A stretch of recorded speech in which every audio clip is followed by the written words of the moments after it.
तो भाई आज था 30 नवंबर और day 11 of completing NEET syllabus in 90 days.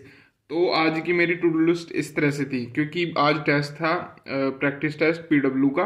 तो बायोमोलिक्यूल का लेक्चर मेरा, मतलब मैं सोच रहा था पूरी बायोलॉजी ही कंप्लीट करके जाऊं, क्योंकि केमिस्ट्री में जीओसी आ रहा था जो मेरा कंप्लीट नहीं था, और एसएचएम और फिजिक्स में आ रहा था वेव्स, जो वो भी मेरा कंप्लीट नहीं था, क्योंकि मैंने अभी तक के फिजिक्स स्टार्ट नहीं की है। जस्ट उसमें कुछ पार्ट इलेक्ट्रोस्टैट का आया था, तो वो मैंने कर लिया। उसके मतलब मेरे टोटल सारे क्वेश्चन सही गए जो इलेक्ट्रोस्टैट वाले क्वेश्चन थे, अभी बताऊंगा उसके बारे में भी। तो बायोलॉजी में, क्योंकि मेरा बोर्ड जूलॉजी में बायोमोलिक्यूल रहता, तो मैंने सुबह बायोमोलिक्यूल का लेक्चर देखा तरुण सर से, फिर उसके पीवाईक्यू लगाए और एनसीईआरटी करी। फिर उसके बाद मैंने टेस्ट दिया। उसके बाद मैं सोच रहा था फिजिक्स के भी कुछ लेक्चर कंप्लीट कर लूँ, क्योंकि जो मेरे पिछला बैकलॉग है, जिसकी जो मैं बीमार पड़ा था, वो हो गए थे। लेकिन फिर उसके बाद भाई मेरी हिम्मत नहीं बनी, मैं बहुत ज़्यादा थक गया था, तो फिर मैंने नहीं किया। तो आज टेस्ट का क्या रहा, देखो टेस्ट में मेरे आए हैं 360 के लगभग नंबर आए हैं, और जिसमें मेरे 150 तो मेरे 150 मेरे जूलॉजी में आए हैं, और 145 मेरे आए हैं बॉटनी में। तो ये भाई मैं उन लोगों को बोलना चाहूँगा कि जो बोलते हैं ना सिर्फ लॉन्ग लेक्चर से ही नंबर आ सकते हैं बायोलॉजी में, वन शॉट देखने से कोई फ़ायदा नहीं है। तो मैं बता रहा हूँ, सिर्फ मैंने वन शॉट देखे, मैंने ज़्यादा क्वेश्चन भी नहीं लगाए, मैंने डीपीबी सोल्व नहीं करी। तो यही तो बात है, जो परफेक्ट नंबर है ना 180 आउट ऑफ 180, वो आएंगे क्वेश्चन प्रैक्टिस से, ना कि फुल लेक्चर देख के।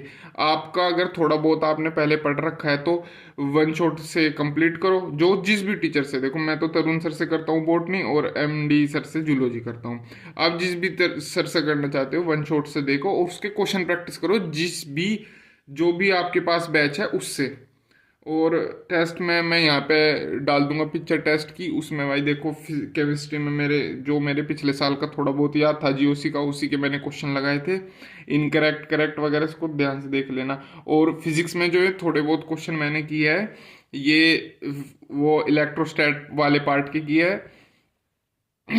वेव्स और ओसिलेशन वगैरह जो भी आ रहा था वो मैंने नहीं किया। तो अभी तक के हमारा सिलेबस कितना हो गया है, देखो बायोलॉजी में बायोमोलिक्यूल, रेस्पिरेशन और प्लांट एंड ग्रोथ डेवलपमेंट। मैं सोच रहा हूँ कल को बायोलॉजिकल क्लासिफिकेशन कर लूँ, क्योंकि तरुण सर ने नया वन शॉट उसी का डाला है, तो मैं उसी को एक सीरीज है वो फॉलो कर रहा हूँ, जो तरुण सर चला रहे हैं अपने चैनल पे, वेदांतु वाले पे।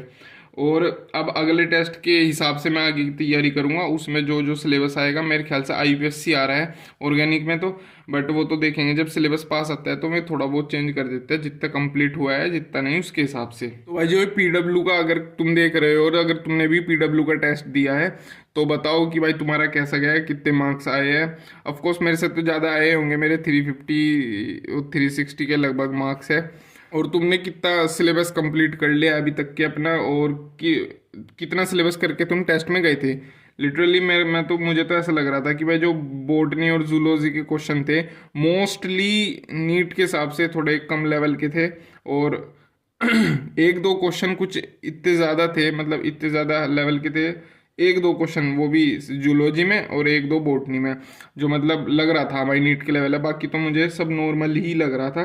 फिजिक्स में भी बहुत इजी से क्वेश्चन थे, मतलब ऑफ कोर्स इलेक्ट्रोस्टैट के।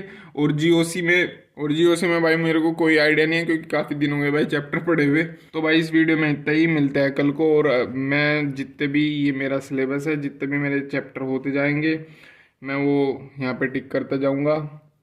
And okay, bye bye.